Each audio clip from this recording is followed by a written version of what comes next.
कुत्ते के बच्चे ने बचाई शेर के बच्चे की जान। एक मोती नाम का कुत्ते का बच्चा होता है। वह शहर से जंगल की तरफ आता है, बड़ा ही परेशान होता हुआ।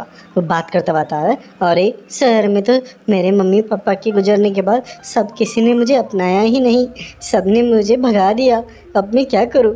इस जंगल में आ गए तो गया हूं, लेकिन यहाँ पे बहुत डर है, यहाँ पे बहुत ताकतवर जानवर रहते हैं। मैं क्या करूँगा अकेले इस जंगल में? ऐसे ही वह जब जा रहा होता है, तभी उसे एक कुएं के पास बहुत जोरों की आवाज़ आती है। जैसे ही वह उस कुएं के पास जाता है तो वह देखता है कि उसके अंदर एक शेर का बच्चा गिरा हुआ होता है। वह मदद के लिए गुहार लगा रहा होता है। वो जब उसको देखता है तो वो बोलता है, अरे इसको अगर बचाया नहीं गया सही टाइम पे तो ये तो इस कुएं में डूब के मर जाएगा। मुझे जल्द से जल्द कुछ ना कुछ करना पड़ेगा इसको बचाने के लिए। अरे क्या करूँ क्या करूँ? तभी उसे एक विचार सोचता है। वो बोलता है, अरे मैं इसे खुद से बचा नहीं सकता, लेकिन मैं दूसरे लोगों को तो बुला सकता हूँ ना। तभी वह भागा भागा जाता है और जंगल में चीख पुकार करता है, सभी जानवरों को मदद के लिए बुलाता है। उसकी इस तरह के चीख पुकार और भौंकने से सारे जंगली जानवर वहाँ पे आ जाते हैं। सारे जंगली जानवरों को बोलता है, अरे चलो चलो जल्दी मेरे साथ चलो, कुएं के पास चलो, बहुत ज़रूरी काम है। तभी सारे जंगली जानवर कुएं के पास जाते हैं तो वह क्या देखते हैं, शेर राजा का बच्चा प्रिंस उसमें गिरा हुआ होता है। तभी हाथी राजा अपनी सूंड से उस शेर के बच्चे को कुएं से निकाल लेते हैं। तभी वहाँ पे शेर और शेरनी भी आ जाते हैं। तभी वो जो हिरन बोलता है, अरे शेर राजा जी, इसी कुत्ते ने आपके बच्चे की जान बचाई है, इसी ने आपके बच्चे को देखा और हम सबको बुलाया और हम सबको बुला के यहाँ पे लेके आया। तब शेर का बच्चा प्रिंस बोलता है, हाँ हाँ मम्मी पापा, इसी ने मेरी जान बचाई, इसने मुझे देखा तो फटाक से भाग के सब लोगों को बुला के लेके आ गया। तभी शेरनी बोलती है, अरे बेटा, तुमने मेरे बच्चे की जान बचाई और तुम कहाँ से आए हो और कौन हो? तब वह बोलता है, मेरा कोई नहीं है इस दुनिया में, मैं अकेला हूँ, मैं क्या इस जंगल में कुछ दिन रह सकता हूँ? तब शेरनी बोलती है, नहीं बेटा, तुम इस जंगल में कुछ दिन ही तो हमेशा के लिए रह सकते हो। अब से तुम मेरे बच्चा बन के रहोगे। आज से मेरे 2 बेटे हैं, एक प्रिंस और तुम मोती। मोती जो डॉगी होता है उसको अपना नया परिवार मिल जाता है। अपने नए परिवार में बड़ा खुशी और एंजॉय होकर रहता है। इस तरह से सारे जंगली जानवर भी नए मेहमान का बड़ा स्वागत करते हैं। ऐसे ही कुछ दिन बीत जाते हैं। फिर कुछ दिनों में क्या होता है कि जंगल के अंदर जो जानवरों के बच्चे होते हैं वे गायब हो रहे होते हैं। तब हिरनी शेर के पास आके बोलती है, अरे शेर राजा जी, मेरा बच्चा गायब हो गया, वो नदी किनारे गया था, नहीं मिला, आया ही नहीं। तब शेर बोलता है, अरे बच्चे खेल रहे होंगे, तुमने और जगहों पे ढूंढा? तब शेरनी ने बोला, हाँ। तब हिरनी ने बोला, हाँ मैंने सब जगह ढूंढा। तभी घोड़ा भी आ जाता है। वह बोलता है, अरे शेर राजा जी, मेरा बच्चा भी गायब हो गया। तब शेर बोलता है, और ऐसा कैसे?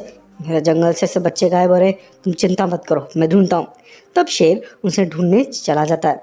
लेकिन जब शाम होती है और वापस आता है तो बड़ा ही दुखी मन होता है। तब शेरनी बोलती है, लगता है आपका एक दुखी मन बता रहा है कि आप पता नहीं कर पाए कि बच्चे को कौन गायब कर रहा है। तब शेर बोलता है, हाँ पता नहीं चला कौन गायब कर रहा, बहुत ढूंढा मैंने, लेकिन कुछ नहीं पता नहीं चला।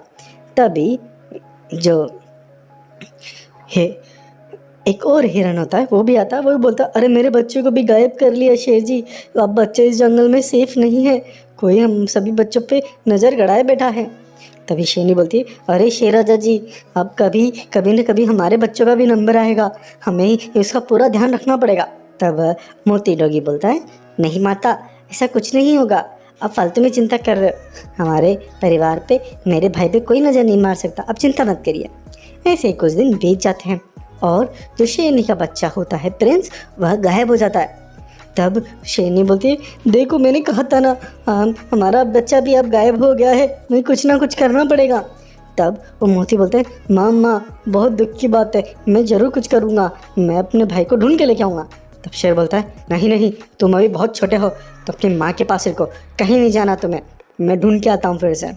तब वह शेर अपने बच्चे और बाकी बच्चों को ढूंढने निकल जाता है। तभी वो जो डॉगी मोती होता है वो सोचता है, अरे मुझे ही कुछ करना पड़ेगा, क्योंकि पिताजी पहले भी ढूंढ चुके, उनको नहीं मिला। मेरी सूंघने की शक्ति बहुत तेज़ है, मुझे पता है मेरे भाई की गंध कैसी है, मुझे कुछ तो करना पड़ेगा। तो वह चुपके से जंगल में निकल जाता है और वो अपने भाई के स्मेल को सूंघता हुआ जाता है। तब उसे लगता है, हाँ मेरे भाई की स्मेल इधर ही आ रही है, ये इधर ही कहीं पे होगा। तब वह सूंघता सूंघता नदी के किनारे से और आगे जाता है। तब वह देखता है कि वहाँ पे बहुत सारे दैत्यकारी राक्षस होते हैं, तरह तरह के जानवर होते हैं। वो बच्चों को और प्रिंस शेर को भी पिंजरों में बांध के रख रखे होते हैं। तब वो देखता है, वो सोचता है अच्छा, तो हमारे जंगल के बच्चों को इन लोगों ने कैद करके रखा है, मुझे जल्दी से अपने पिताजी को बुलाना पड़ेगा। तो वो भागा भागा अपने पिताजी और माँ के पास पहुँचता है, उनको सारी बात बताता है। तब शेर बोलता है अच्छा, तो ये चक्कर है, ये लोग हमारे बच्चों को नदी किनारे उस आगे वाले एरिया में पकड़ के रखा है, हम अभी चलते अपने बच्चों को छुड़ाने। तभी शेरनी और सारे जंगल के जानवर भी उस चीज़ को वहाँ पर पता चलने पे सब लोग वहाँ पे जाते हैं। जैसे वो सब लोग जाते हैं, उन दैत्यकारी जानवरों से उन सबका सामना होता है। तो दैत्यकारी जानवर बोलते हैं, और तुम लोगों को यहाँ पे पता चल ही गया आखिरकार कि तुम्हारे बच्चों को हम लोग यहाँ पे कैद कर रहे हैं। कोई बात नहीं, अब बच्चों के साथ साथ हम तुम लोगों को भी कैद कर लेंगे। हा हा हा। तभी वह शेर बोलता है, तुम लोगों की बहुत हिम्मत हुई, तुम लोगों की इतनी हिम्मत कैसे हुई हमारे जंगली जानवरों को इस तरह से, बच्चों को इस तरह से अगवा करने की, अब तुम्हें हम नहीं छोड़ेंगे।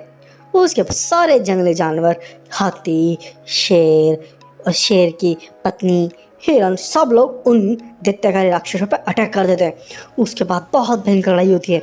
उसमें शेर और शेरनी तो उन दैत्यकारी जानवरों पर बहुत कहर तरह से टूट पड़ते हैं, उनको बारी बारी से मारने लग जाते हैं। इस तरह से सारे वो दैत्यकारी जानवरों को ये सारे जंगली जानवर मिलकर ख़त्म कर देते हैं।